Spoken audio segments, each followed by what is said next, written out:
Love it. Where's everyone calling in from today? Hey, I'm Suzanne. I'm from Souderton, Pennsylvania. Oh, wonderful. Karen Share Thrift Shops in Souderton, Pennsylvania. And my background here, is the tree. Oh, sorry. That's the tree I think we all should have for 2020. Right there. I love it. It's very accurate representation of 2020. Yep. I'm Susan Harper from Garvin Woodland Gardens in Hot Springs, Arkansas. Wonderful. Well, we're so happy to have you here. Thank you. Thank you for joining, Susan. Thanks for having this.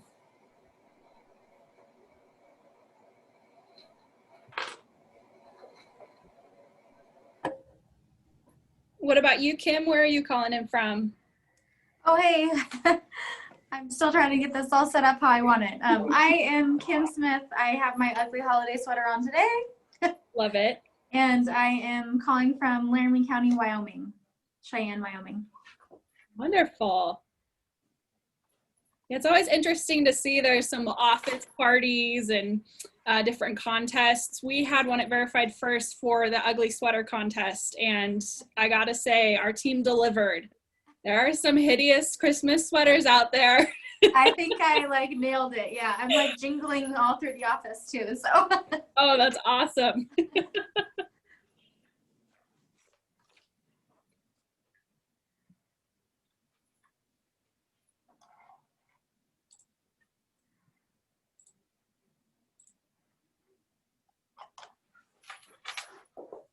Wonderful. And I'm just kind of looking at all of our attendees. It looks like Rick Mallory has everyone beat with the background right now.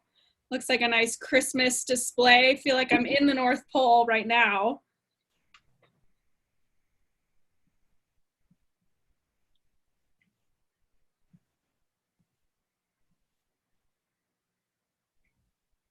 And Chris from Verified First is also on the line with us. Chris, you're calling from Southern California. How's the weather down there?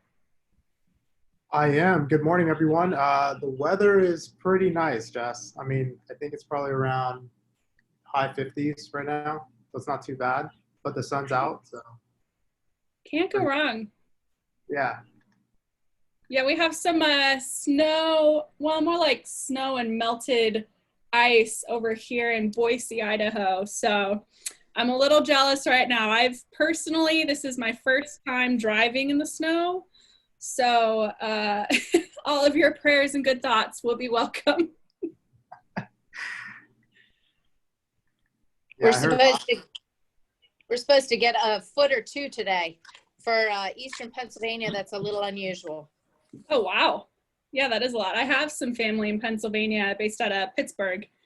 So I feel some camaraderie whenever I meet someone from the Pennsylvania area.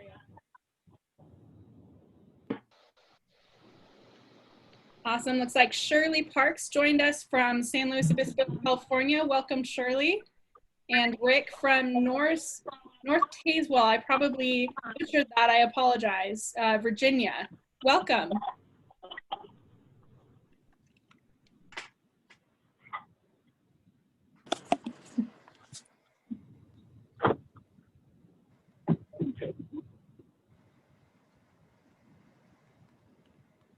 And before we get started, we have a couple more minutes. We're going to let some other people join us today.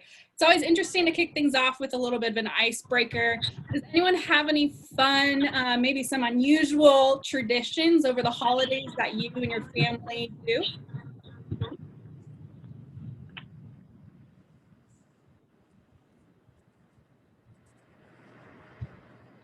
Well, there's got to be someone with something interesting. My daughters and I, every year they get a Christmas package on Christmas Eve, which is pajamas and an ornament. They're 29 and 23. I try to stop it, and they threw temper tantrums, so that will continue forever. Well, that just goes to show how much they appreciate it. My daughter's last gift to her, my grandchildren, 3 little boys, is a silly string, and they go out in the front yard and have a silly string fight, and they really enjoy that. That's awesome. But it provides quite the entertainment for you guys. Yes.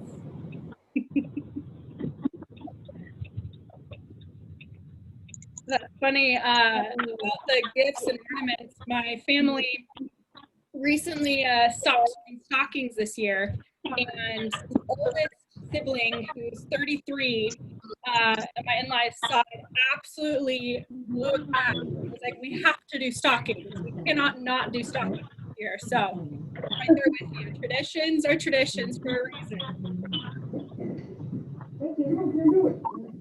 It's funny that you mentioned that, Jess, because my family has a tradition of putting a new ornament every year. My mom will pick out an ornament that was like, you know, something that speaks like monumental to the year. Like my sister, you know, got engaged, so she got a ring ornament, those sort of things. And I am a little curious to see what 2020 is going to be. I have no clue what that ornament could look like. But it's still a fun little tradition that we look forward to every year. I know I've seen some where they're like toilet paper rolls as an ornament, or yeah, just a couple of very creative ones. You'll have to let me know what your mom comes up with. Oh, yes, yes.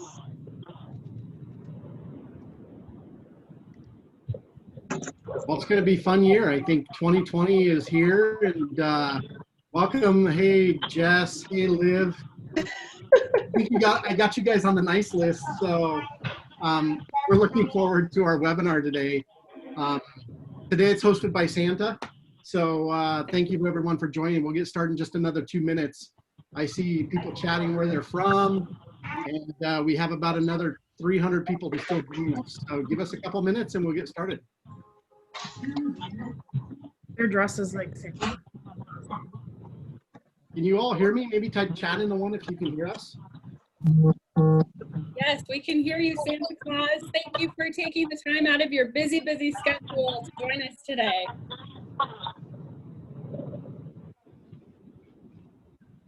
It's fun. Yeah, I don't know about you guys, but in our family, we super enjoy Christmas. It's like the best part of the year. And, you know, the fact that we get together somewhat with family and friends, but yet limited this year is different, but I think it's still going to be special. Absolutely.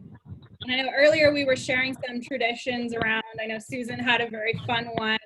But yeah, always fun to hear those. So if anyone has any additional fun traditions that they do with their family, we would love to hear it.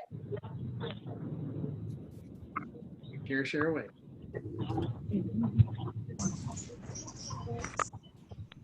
Hi, it's Jennifer from LA Public Library, or LAPL. I just, my family, well, when I married, my family started collecting ornaments every year. Not necessarily significant to the year, but every member, and my husband and I do a joint one. I have 2 kids, so and a dog, so each one their own ornament. We went very simple this year and got whitewashed ornaments from mice. And then also another tradition we do, because my kids are younger, is we sleep by the Christmas tree and wait for you know, the big guy to come and try to capture a picture. And so yes, it hurts, it's painful for the parents, but the kids love it, the kids enjoy it a lot, and it's a tradition that we do all the time, every year. So I'm glad we have that. That's awesome. Wonderful. Thank you for sharing that with us, Jennifer. Any other fun, different traditions while we wait just a few more minutes to get started here?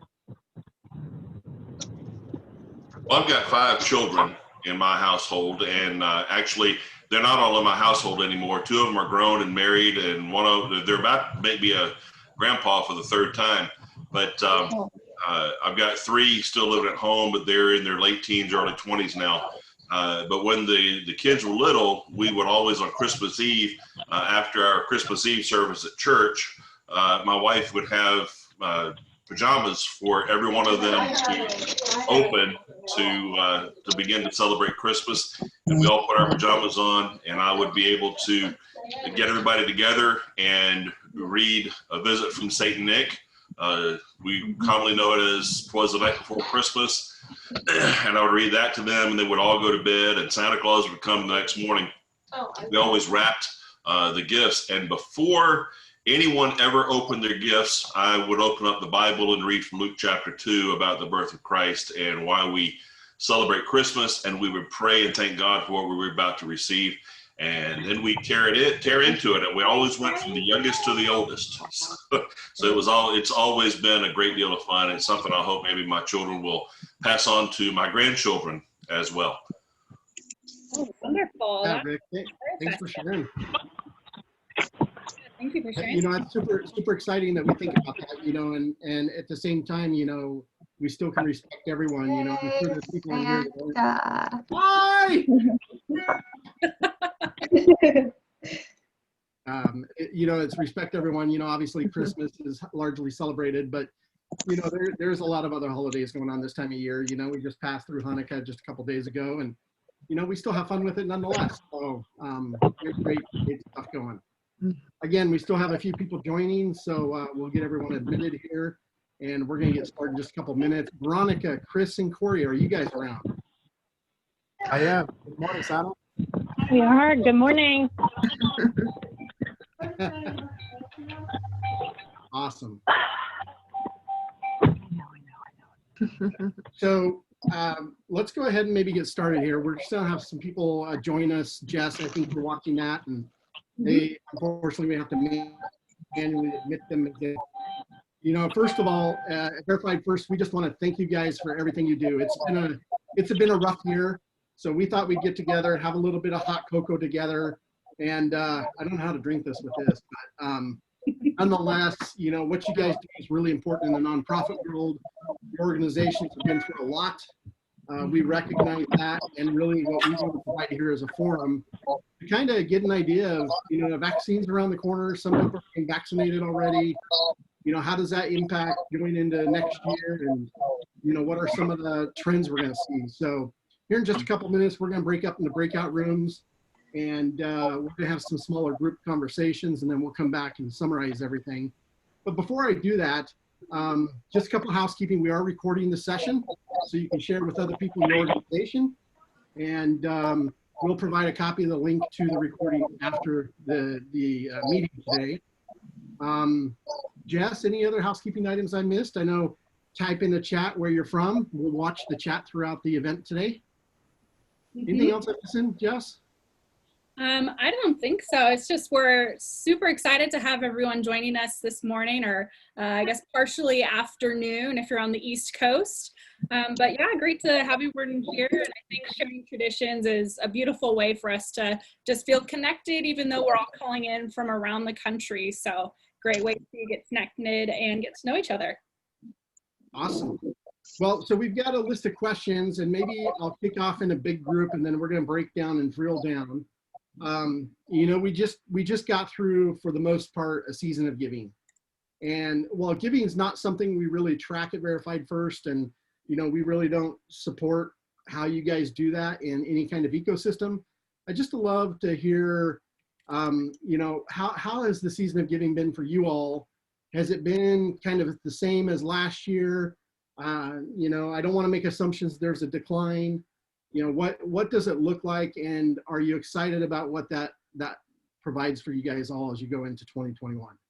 So we'll leave that question open, give about 5 minutes for us to brainstorm there, and then we'll break out in smaller chats. Don't be shy.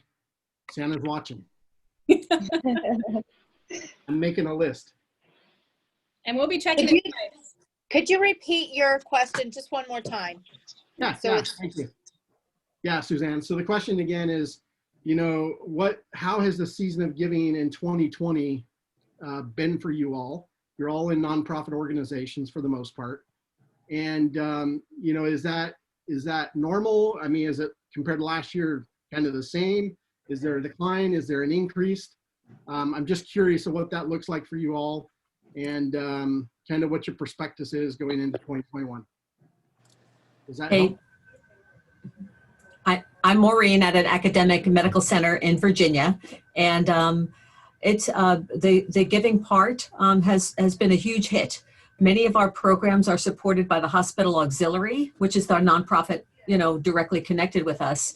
So our gift shop, which was closed for 3 months, and the scholarships that are handed out each year to young people were not given out. And even now, when we had our annual Lights of Love, which is the lighting of the tree in the lobby, that was done virtually with Facebook Live. We're being as creative as we can. The monies coming in are not what they have been in the past. So the auxiliary is needing to look at, okay, so what are we going to be offering in this time frame?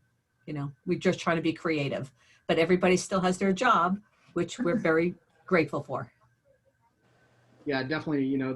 The giving, especially in the healthcare volunteer ecosystem, is definitely, we've kind of seen a trend there as well here in my home state of the North Pole. So it's very interesting. Any other impact of giving? What's that been like? Hi, this is Kelly Haig from Messiah Lifeways in Mechanicsburg, Pennsylvania. We are a retirement community in senior services. And this season, we actually did a very specific campaign called Operation Enhanced Life. Can everyone hear me okay? Yeah. Excuse me, that's not for eating.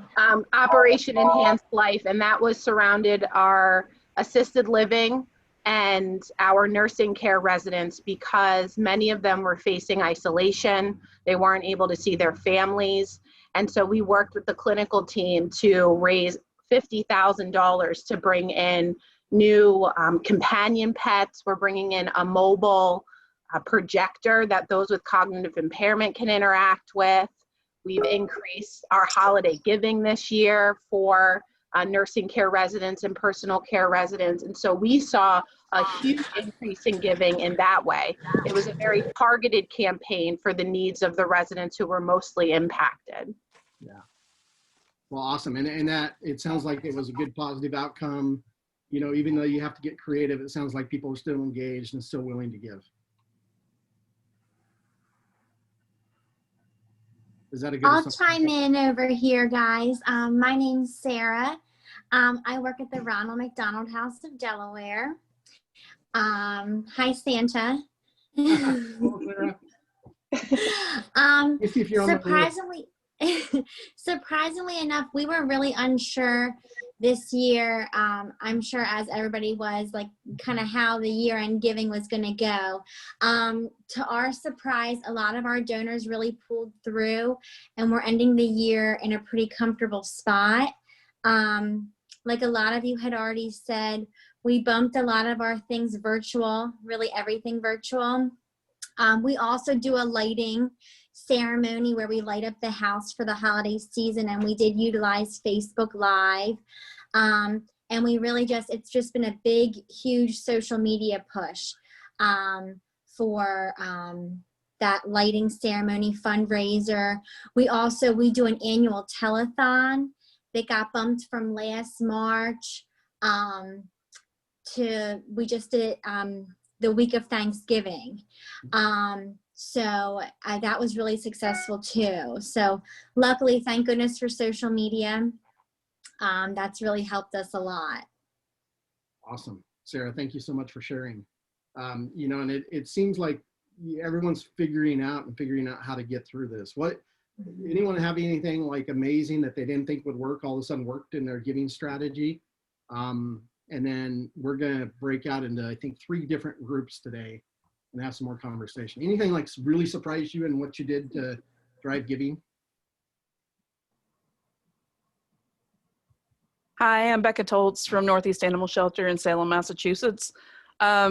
We had to shut down, obviously, because we're a rather busy animal shelter here, a nonprofit in Massachusetts. And our marketing team actually started a pet food bank, which has been absolutely wonderful since this whole thing started. That way, people who can't afford to feed their pets in this time, they're able to keep their pets instead of having to surrender them, you know. And there has just been a huge increase in donations for food and treats and cat litter. It's just been absolutely wonderful. Our marketing team also let us know the other day that our donations monetary have like increased insanely this year. Everybody is just so giving like through this whole thing. It's been amazing. But I want to show you guys something from last year. Normally this time of year, my partner and I do pictures with Santa and Mrs. Claus for the shelter for donations. So that was from last year. Unfortunately, we weren't able to do it this year because of the pandemic, but you know, it was fun. I thought I'd share that with you guys. Awesome. Yeah, great tradition. Yeah, Becca, thank you so much. And quite frankly, my Mrs. Claus, just yesterday, we were sitting on our couch watching some TV, which I normally don't do because it's so busy this time of year. But they had a commercial on one of the non-profit organizations raising money to help pets. And we unfortunately just had to put a pet down. And it just broke her heart. And I'm like, well, let's go down to our local humane society and let's go help and give. And a food drive is really a really good idea, way to do that. So thank you for all you do. We love our fur friends too. We got a lot of fur friends in our families here at Verified First, that's for sure. Cool. Well, I may go ahead and break everyone out into breakout rooms. Chris, Veronica, Corey, I don't know if Veronica was able to get in, Liv and Jess. Hopefully it breaks us all up into different rooms. So we'll go for the next 30 minutes. And then we're going to come back and kind of summarize what we learned about some additional questions we have around giving and what does volunteer organizations, what does it look like in your organization in 2021? So let me go ahead and hit a breakout room and give me just a second here.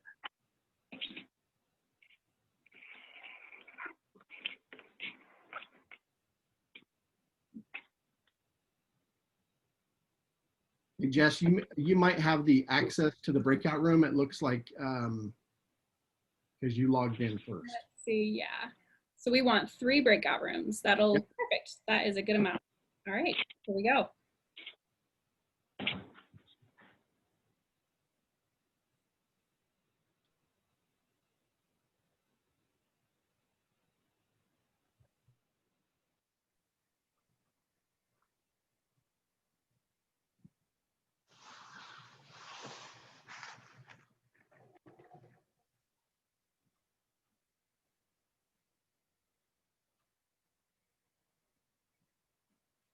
Perfect. And is anyone not in a breakout room right now?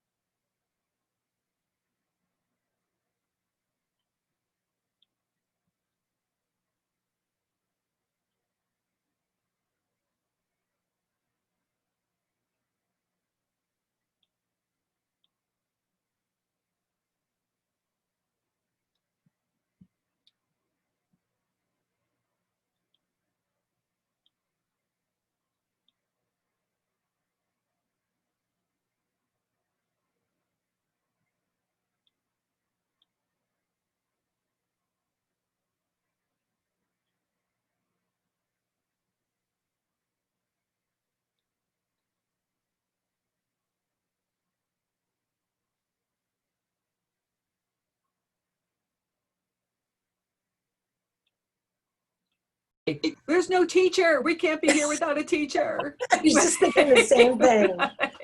I have a 9th grader. He'd be even more vocal. Well, I just saw that this was the room that did not have a breakout teacher. So hello. Hi. Hi, Jess. Hi. Well, so wonderful to have all of you with us today. Thank you so much again for setting aside time in your schedules. Perfect. Well, let's go ahead and open it up. I think just as a quick icebreaker, we only have about 30 minutes, but if anyone has anything maybe top of mind for them, I know Santa was bringing up, you know, some of the biggest successes that you've seen for you guys in 2020, which is fabulous. I'd love to hear any more from our kind of more smaller, intimate group setting. It would also be great to find out what others are doing to support volunteers right now programmatically, because people are feeling isolated. In some cases, agencies aren't allowing volunteers, and yet we want to still say, hey, what you're doing is so important to the community. So I'd love to hear from others about that. Yeah, absolutely, Katie. That's a great question. Also, tag teaming on that, our library, we don't have very many volunteers, like you said, right now. Normally we have tons to keep the library operations going. So for us, I'm starting to think about, we normally have annual recognition events. And so those are quickly approaching for 2021. Yeah. And I'm just kind of curious if, ideas to make that fun or more interesting and engaging for volunteers, since it most likely will be virtual at this point. Yeah. Well, do you have regular newsletters to let them know what your program is up to and what your recent events are?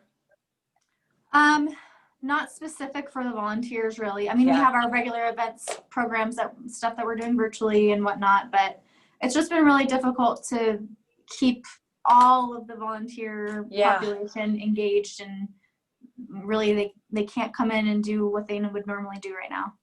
Right. It's so hard, and yet people need libraries so much. And yeah, our library system, I think they have volunteers doing some things outside in terms of book work, but or book and some even book deliveries for people who are shut in.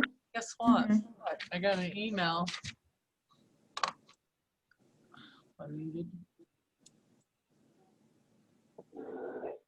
Sounds like someone was in the middle of sharing. Maybe the mic turned off.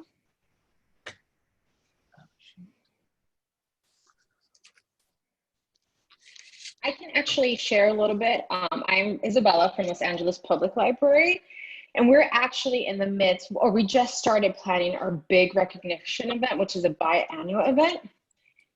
We're going to go virtual regardless of where we are in reopening phases. So what we've decided to do is to do because we are a big system, we do have several different Zoom accounts. So we're actually going to create a 2-hour event. We're going to have a main Zoom room where our library director speaks, our department director speaks, kind of talks to all the volunteers. But then we're actually going to use a Google site for volunteers to be able to click through different Zoom rooms with different activities to kind of make it more fun rather than just sit through one big meeting. So we're thinking about trivia, live music, several different things. So we're hoping it works. It's brand new like everyone else, but fingers crossed. It sounds like a great idea. That's cool. Yeah. Thank you. Yeah, thank you for sharing, Isabella. Well, I'll share a little bit. Hi, my name is Hannah. I'm with Union Gospel Mission in Salem, Oregon. Oh, wow. We are a rescue mission, homeless shelter, and a couple of things that have worked for us this year. We started an Amazon wish list as kind of a no contact way for folks to continue to donate and give. We do have a secondhand store and a donation center, but we were closed for a while, and kind of a way that people could still know what we needed and be able to support the mission. We just threw that on our website and on all our social media accounts, and it seemed to really work well. People kind of latched onto that from the beginning. And we do have a volunteer newsletter as well, and we've also been trying to utilize volunteer at-home projects. So that's kind of helped with like writing birthday cards and data input and that kind of thing. I know not every organization is able to do that, but that's been helpful for us.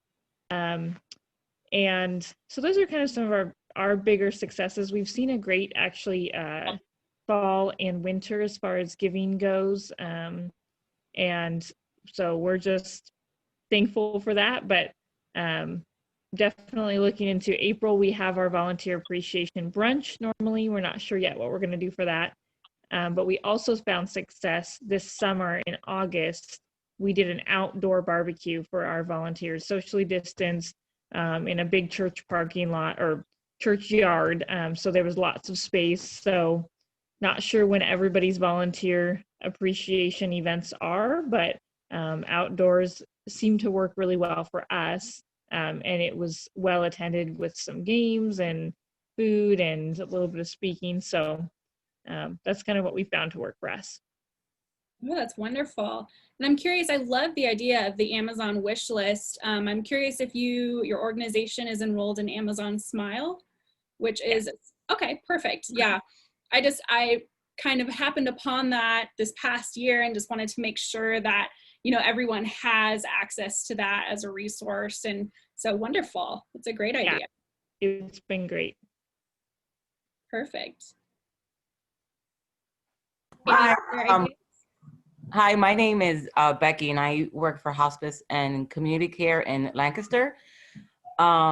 We have over 1,000 volunteers, so Wow. in person is not possible, even if we try to do socially distant. So some of the things that obviously with nursing homes shut down and our volunteers not being able to visit patients in homes, we actually started a card writing program, and we just postmarked tons of cards and just gathered up volunteers, and just to regularly call or mail cards to our patients or their spouses, or even their children. We also have pediatric patients, and that's been a huge hit. We have I don't know, about 50 volunteers sending out postcards to multiple patients. So that's been great. They've also picked up on some of our younger patients that can do Zoom.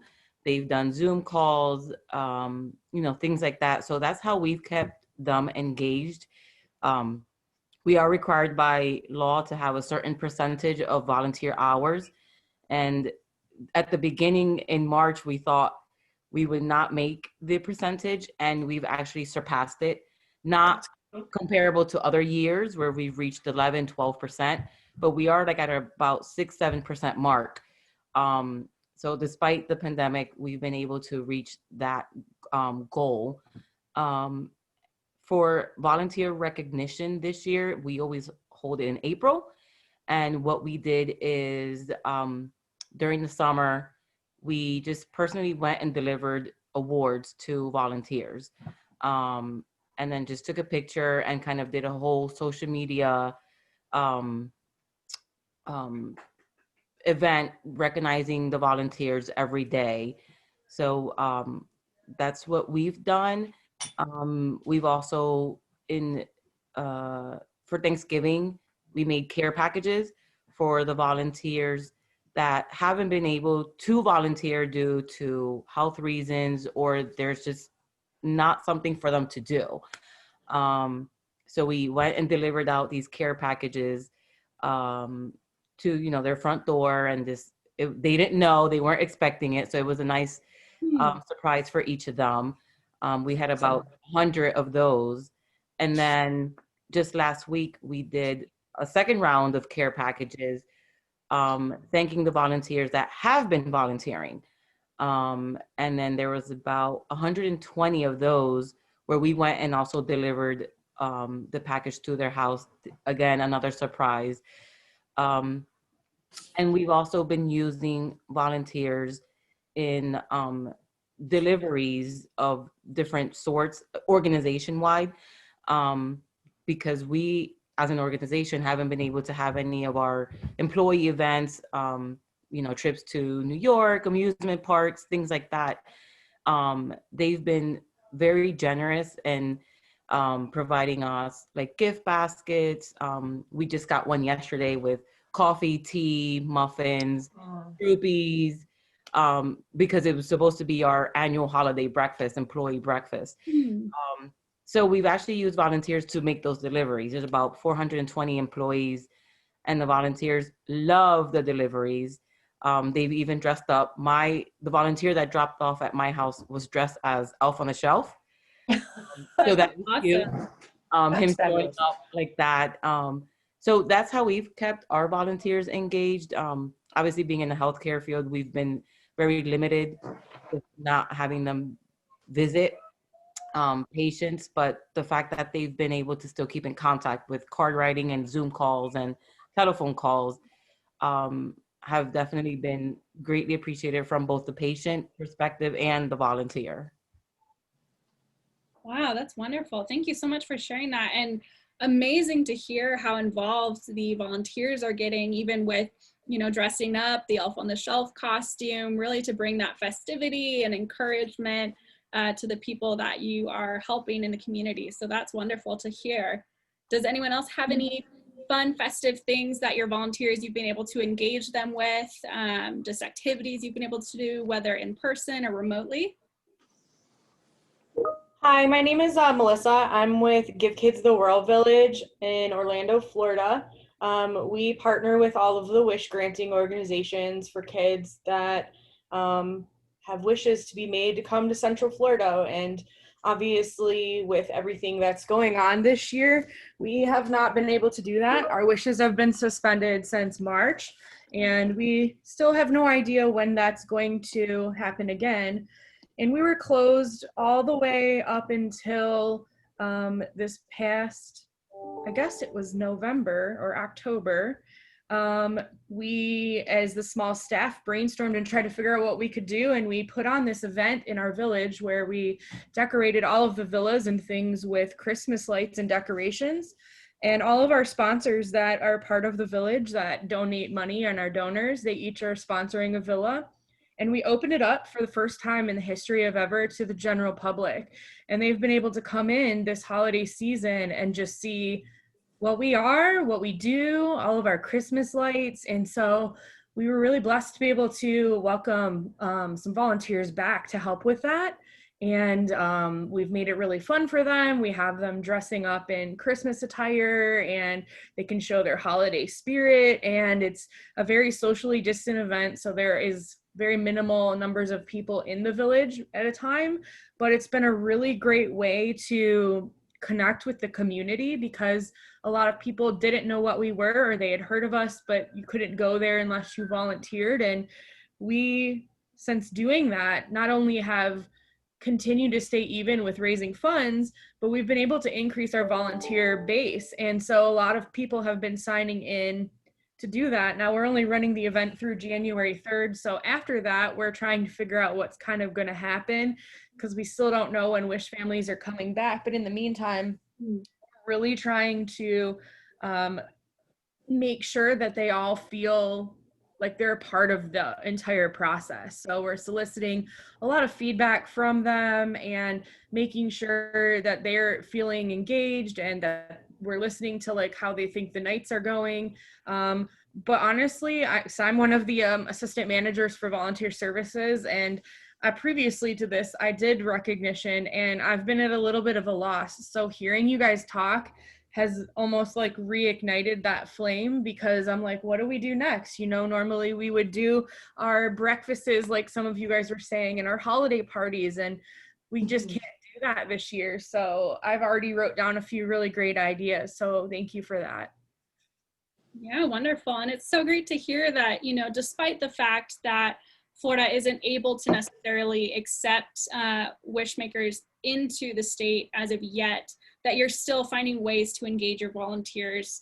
And especially during such a festive season as 2020 is closing out, as a chaotic year as it's been, hearing that you're able to engage volunteers and provide that encouragement and affirmation to them that what they do does overall bring value to the organization. So that's wonderful to hear. Anyone else have any fun ways that they've been able to engage their volunteers or even challenges that you've had, that you've faced in the midst of 2020? So I do wildlife biology, and we have anywhere from 40 to 75 volunteers who help us look for frog egg masses in the wetlands. And so we give them chest waders and they go out in the field. And there are many other types of volunteer work that they do, but for that particular study, they have to be 10 feet apart. Otherwise, it doesn't count for the data. So I was able to convince my boss that if people want to do that again this year, it's physically distanced. We'll give them the right materials. And, you know, nothing like going out in freezing cold water to go look for frog eggs. But what I'm able to do is a smaller program this year, but I'll be able to bring people cocoa and hand and toe warmers and things like that. And hopefully it'll be nice to be outside. I hope so. Oh, wonderful. Yeah, I love that. And just that you've taken the initiative to bring that up to your supervisor or the other teammates that you have, just to get creative with ideas that you still can engage volunteers. Oh yeah, That's hopefully. wonderful. I just want them to know that we appreciate them because everybody feels so cut off right now. Yeah, yeah, absolutely. Well, thank you for sharing that, Katie. Anyone else like to join in on that?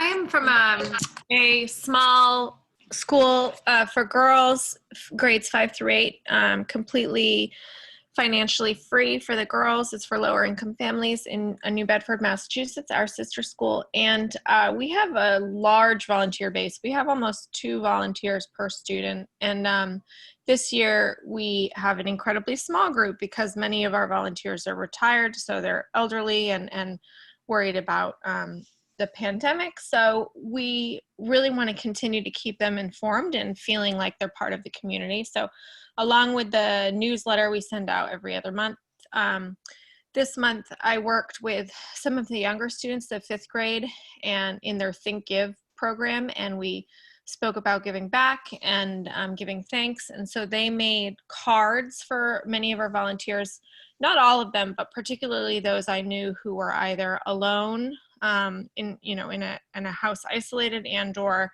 those who had been volunteers for a long time or who I knew might make smile, and sent those out to them and have gotten some nice responses. And I know not everybody has kids to use to make things, but that was a way to connect. We do our big event in April in National Volunteer Week, so hopefully the weather will be cooperative and people will feel a bit more comfortable to be around then. But we kind of take it day by day. But just checking in and sending emails and calling goes a long way, at least with our 167 volunteers. That's wonderful. Thank you so much for sharing that, Margaret. And so actually one of the things I wanted to bring up here, I know that bringing volunteers back has been kind of up for debate of how to do that effectively and safely. And so I'd be curious to hear if anyone has any plans that they've discussed with their team as to how to do that and what that might look like going into 2021. We've actually brought some of our volunteers back already, starting since July, actually. We have an inpatient unit that houses 24 patients. And we slowly brought volunteers back. Normally, we would have about 3 volunteers per wing, and like a front desk volunteer and a laundry volunteer, just in different aspects. But what we did is we brought 1 volunteer back per wing, and they must stay in their wing. We did bring back the support desk volunteer, and they definitely do help with temperature checking, the COVID questions, making sure they have a mask, providing masks, and whatnot. And thankfully, they've been back up and running since July, and we haven't had any issues with that.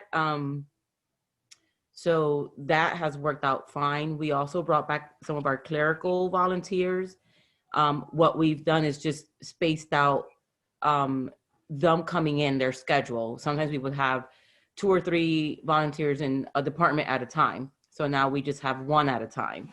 And again, it's been working out great. We haven't had any issues or anything like that.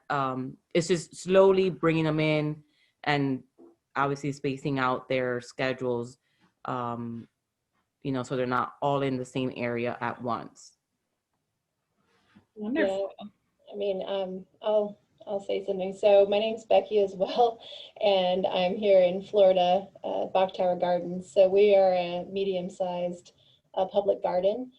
We've had volunteers back since July as well, but only outside positions, and we're continuing that where it's only outside positions. So our horticulture team, we've done some outside decorating for Christmas that we had some volunteers come to do that.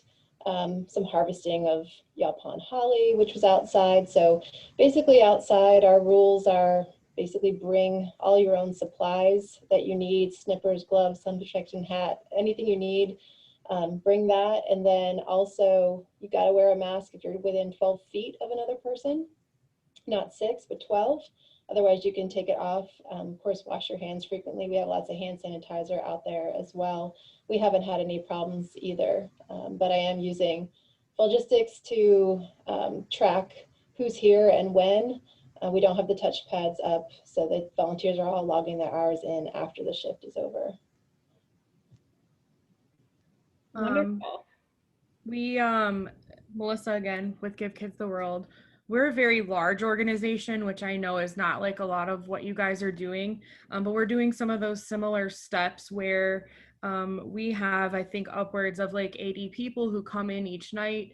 And so we are blessed to be able to partner with Disney and our Advent Health partners in the Orlando, Florida area.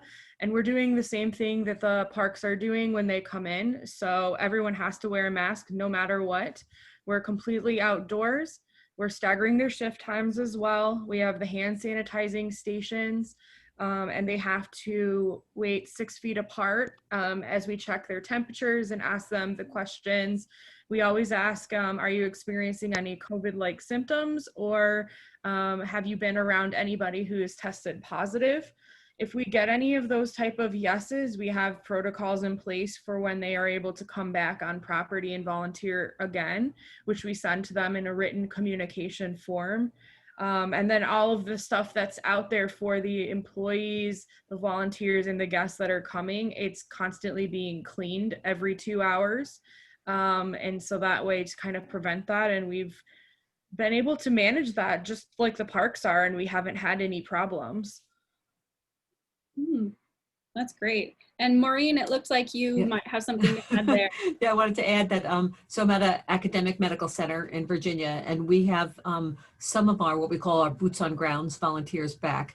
And but we had to rearrange and recreate some of the position descriptions to take away the patient facing role. So we have volunteers, instead of working in pairs, they're working by themselves. Instead of actually the hospitality piece of them handing a coffee or tea to a patient receiving chemo, they're queuing up food for the nurses to bring in. So they're being the behind the scenes, these back order chefs, I guess, you know, to queue up the hospitality food.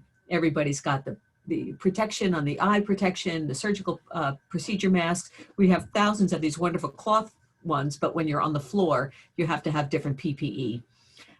So we're creating these virtual roles. So our pet therapy volunteers are going to be soon, when we have to get one more piece of the technology in, but an iPad would go into a patient room now if they say they would like to have a pet therapy visit, and then they're going to hook up with one of our volunteers. So they're going to see, you know, Bo the black lab dancing around in his Santa hat, you know, and engaging with our volunteer virtually with the iPads in real time. So so those virtual visits are going to be, my guess is going to continue post-COVID as well, because this has upped our game with epidemiology in the hospital of how we can support our patients with no visitors. Yeah, so it's a hard time to be in the hospital, no matter what you have. Yeah, absolutely. And it's so wonderful to hear that your team is getting so creative with those real-time virtual visits with Bo the Lab, that it's not this pre-recorded session, which is still fantastic, but just utilizing technology in such a way that these patients are able to interact in real time. So that's wonderful. Love the creativity there. Yeah, Holy Cross is getting ready to do something similar where we have about 165 virtual interns that have been doing a virtual internship with me through the fall semester and until the end of January. And then when February starts, we're going to transition the focus from research and learning about the hospital to a rotation of patient experiences. So they understand the units at this point, and each of our departments has either been gifted or we've purchased about 7 to 8 iPads for our interns to communicate in small groups with the patients. And so volunteer services will be going through and engaging the patients and finding out, okay, which patients want to have a student or student group talk to them, and then allowing them to use a Google phone number to communicate with the patient, so that to keep that confidentiality and information secure. And then the idea is to really use sort of a rotation of different patient experiences. So the iPads will be one rotation, another rotation will be a pen pal system with our dialysis and our radiation treatment therapy. You know, those groups of patients who sit in chairs for hours at a time, giving them a couple of students apiece and allowing them to communicate back and forth, with volunteer services being the go through.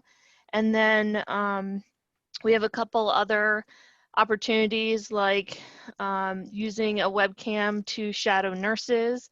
And then, you know, as they go in and they get to observe a nurse providing care and practicing bedside manner and things. And then the fourth part of the rotation is actually communicating with the caregivers, the family members of patients, to give the students, you know, both a verbal and a written opportunity, but then to see on the flip side of the patient is who's caring for that patient when they're not in the hospital. And so the students will be given an opportunity to communicate with family members, some of which sit on our board, some of which sit on our patient and family advisory committee, and others who have just been active members in our community that said, how can I help? You know, we've got a lot of people that are like, give us ideas about how we can help.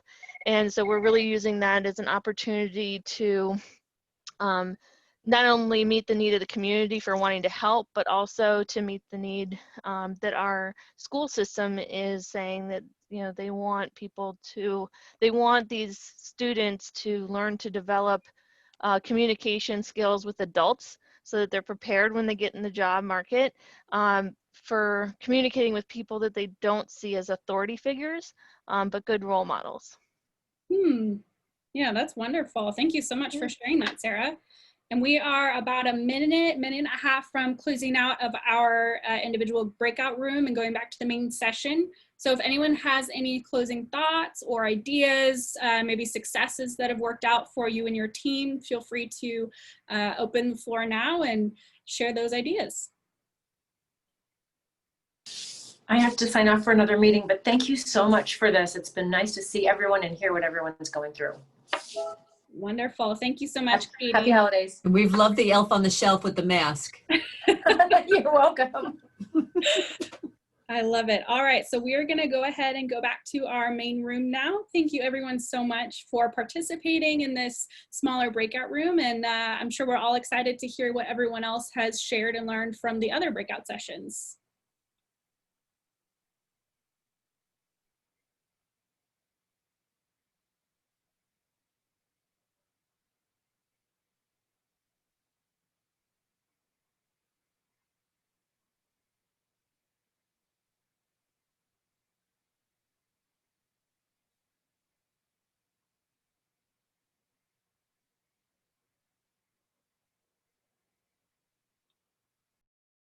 Is Jennifer on the group? Well, there's probably 10 Jennifers. Hey, Jess. Hello, hello, Santa. How's it going? Oh, it's just, I don't know. It's really cold here in the North Pole, but you know, I'm in my little special place here and it's quite warm. I can imagine, especially with the hot cocoa, adding a little bit of toastiness. There you go. Absolutely. I think we still have some other people joining us back, so we're just breaking up those breakup rooms, and here everyone comes. How many rooms did we have, Jess? I know you were kind of managed. We had 3.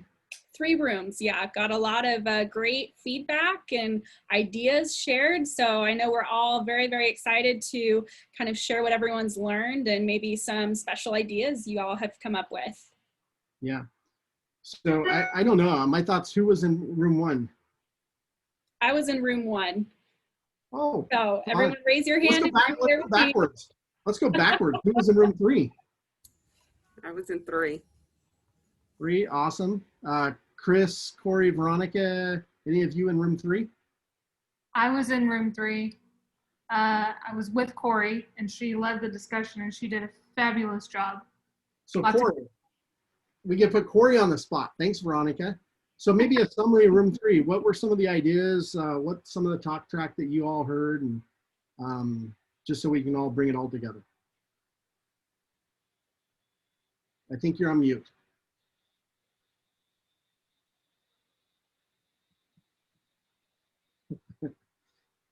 We gotta love Zoom. There we go. Can you hear me all right? We gotcha.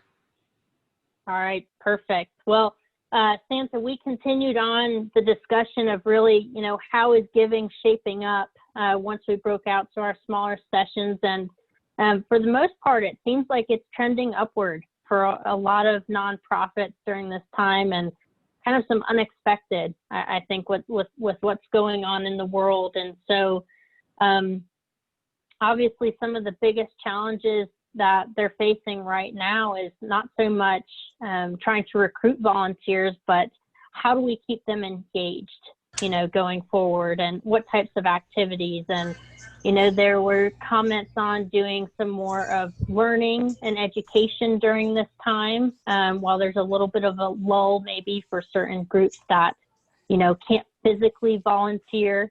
Definitely a lot of emphasis around, precautions with COVID-19, and especially those that are at high risk, trying to find virtual ways to engage. Please stop that. Just sit and eat. And one great idea that I forget your name, but feel free to speak up, was letters of really encouragement, to the healthcare workers specifically in that space. I think we a lot of times undervalue just a thank you note or words of encouragement as ways to really reach out and have an impact on the community. So those were some of the great, topics shared within our group. Awesome. Corey, thank you so much. Anyone from group 3 want to add anything that Corey might have slipped by?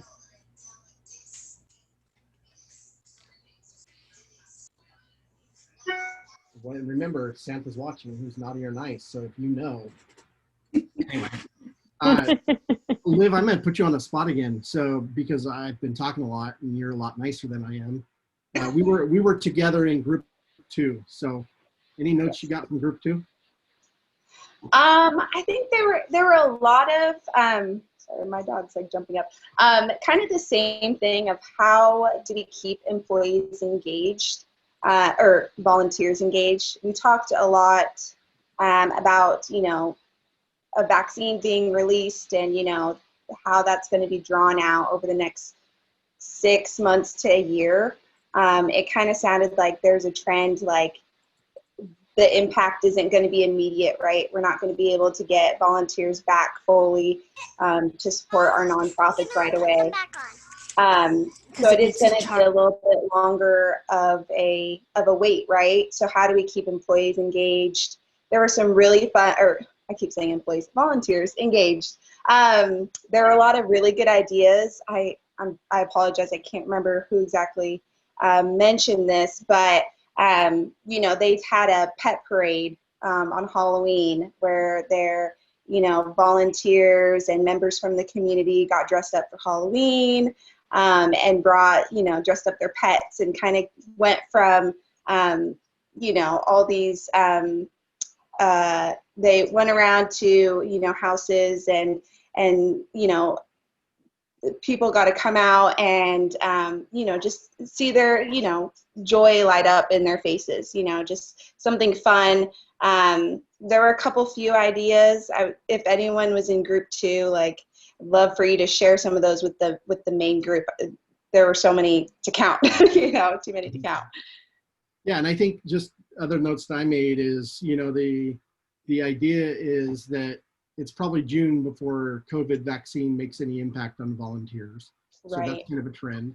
Corey, your trend that we saw of, giving is up, you know, there's some areas where it might be down, but it seems like overall, I don't know how you guys do it as, you know, volunteer manager, event coordinator, executive directors.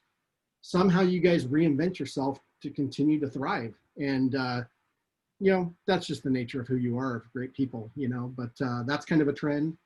I think some of the ideas we got, you know, out of our group, and you know, the idea of how do we keep people engaged is sending projects. The one that stood out the most to me was the idea of taking a project and sending it to your volunteers and have them do it from home and then send it back to you. I thought that was a really interesting, intriguing idea.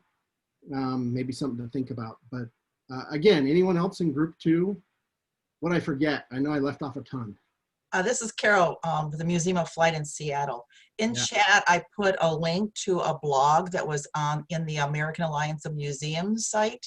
It's a great article. It talks about how to keep your volunteers of the aging group, how to keep them involved, and during the COVID especially. So I mentioned, I am featured in that article. It talks about what the Museum of Flight is doing.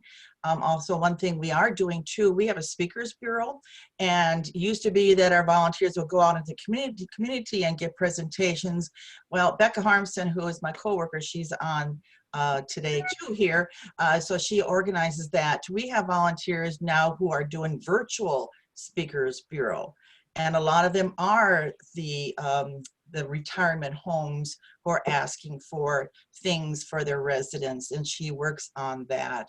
And we're giving virtual tours also now. We just started doing that. So we have been quite involved with our volunteers since March. Yeah, it's awesome. Carol, if you don't mind, I was trying to share the link again, and obviously I don't know what I'm doing. So if you want to share that link one more time, it was super helpful. Okay. Thank you. And Jess, I think you're in group 1, or is there someone else we want to hear from? They were stuck with me for the whole time. So for everyone who was stuck in my group, I appreciate your patience, and I thought we had a lot of fun together. But one of the biggest things that stuck out to me, Becky Santos was saying that the volunteers have really been able to engage on a personal level, you know, in person. And one of those is dropping off surprise gifts or just donations to members of the community that aren't necessarily anticipating receiving that, and being able to, for these volunteers to witness just the sheer joy that these community members, when they receive this unexpected gift, and they've been able to dress up. I know one of them dressed up as Elf on the Shelf. I thought that was fantastic.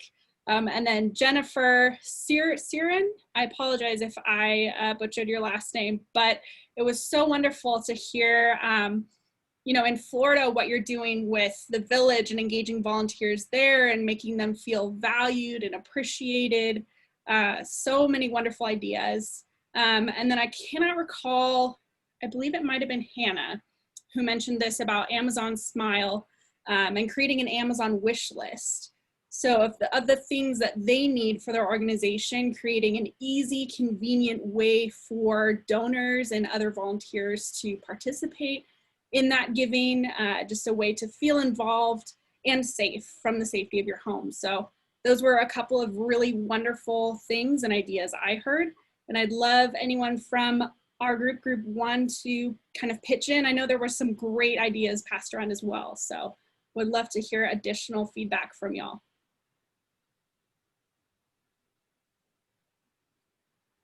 Don't be shy. I know we had some great conversations in our group, so I know there's some of you who are not shy. Jess, I was just going to add, for those that weren't in your group, Amazon Smile is a really awesome, simple way to collect donations to your nonprofit. I've worked with nonprofits in the past. You just create an account with Amazon, and then basically it's a little code, or they go to your page and they order, you know, staff members, volunteers, anyone really can order through Amazon like they normally would, but your nonprofit will get a percentage back. So really awesome, simple thing to do. I don't have a link for it, but I'm sure it's probably pretty easy to find on Google. Yeah, awesome. Well, I know we're coming up on our time here, and I just want to call out Jess really quick. Thank you, Corey. Thank you for leading your conversations. And most importantly, for everyone that's joined, you know, take a moment. Jess is going to drop a link to a survey in our chat here in just a second. Take a moment and let us know how we can help. You know, I think coming together as community has made a huge difference as we went through this time with COVID. It's clear that you guys are awesome. You guys reinvent yourself. Every single one of you that is registered for our webinar is on the nice list of Santa. And man, I might get teary-eyed here. Santa doesn't cry. I just, my hat's off to you. You guys, what you do is so important and so meaningful. And you guys get it done with all the challenges in that you guys face. I just can't say it enough. Thank you, thank you, thank you. I'll put you on the triple nice list this year, and we look forward to a Merry Christmas, and we'll talk next year as we turn the corner into a new challenge of our lives into 2021. So again, thank you. Take a moment, take the survey. We are recording this. We will send a copy. We'll also take some takeaway notes and hopefully provide you guys all with takeaway notes in the next couple of days. But again, thank you for joining our webinar. We'll see you in the new year. Thanks, everyone. Thank you. Oh, and I don't sing. Bye, guys. Thank you.